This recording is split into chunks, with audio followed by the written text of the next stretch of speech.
All right, I'm going to show you guys how to create your first project, which is the nameplate for the CNC router project. First thing you're going to do is create a new file.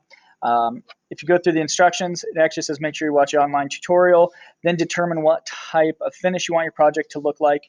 This example is going to be the wood face with a colored pocket is how I'm going to design this one. And I'm going to make this out of cedar. So the cedar remnants we have are 11 by 24 inches. So I'm going to make this 22 by 8, and it is 3/4 of an inch thick. It is important to make sure your datum position is always the lower left. That's just kind of our default. So I'm going to hit OK.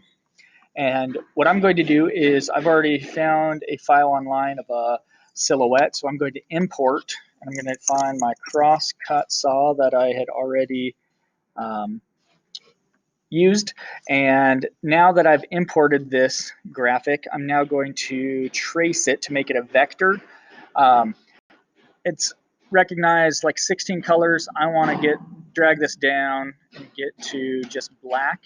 Then I'm going to come down and hit preview. That looks good to me.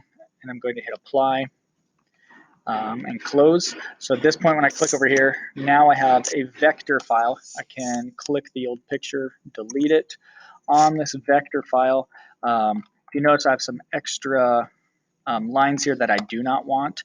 So what I'm going to do here is highlight this because it's all one group, come over and ungroup the item, and now I can click these individually, and I'm going to highlight them, hit delete, my keyboard, highlight, delete, highlight, delete, highlight, delete all these till I have the vector file that I want.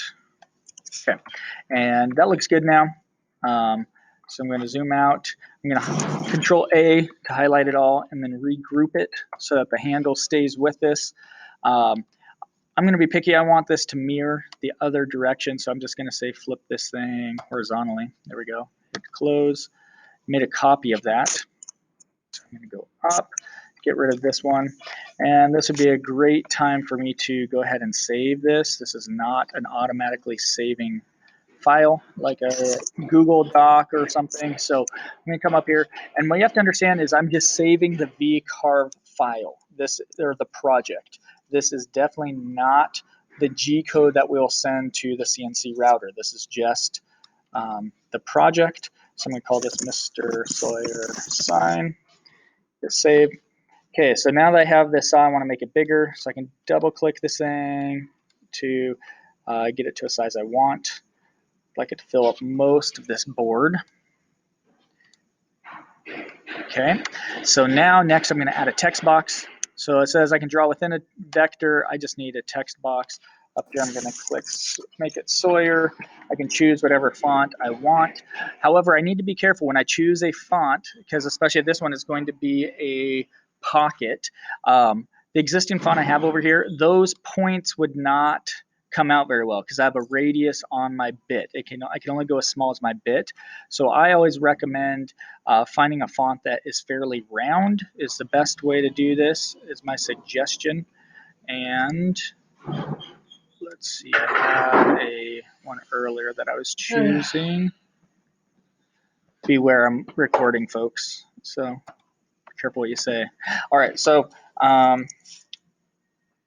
there is my font.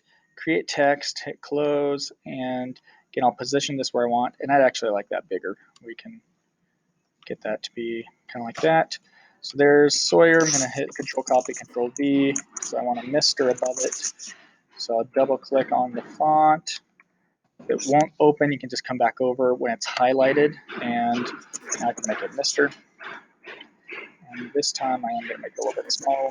There we go. Hit close. And with that highlighted, I'll bring that over here. And if this is what I want my file to look like, I'm done on the two-dimensional sketches. So now what I need to do, I'm approaching my free limit in 13 seconds. Didn't know that. Hold on. How do you pause?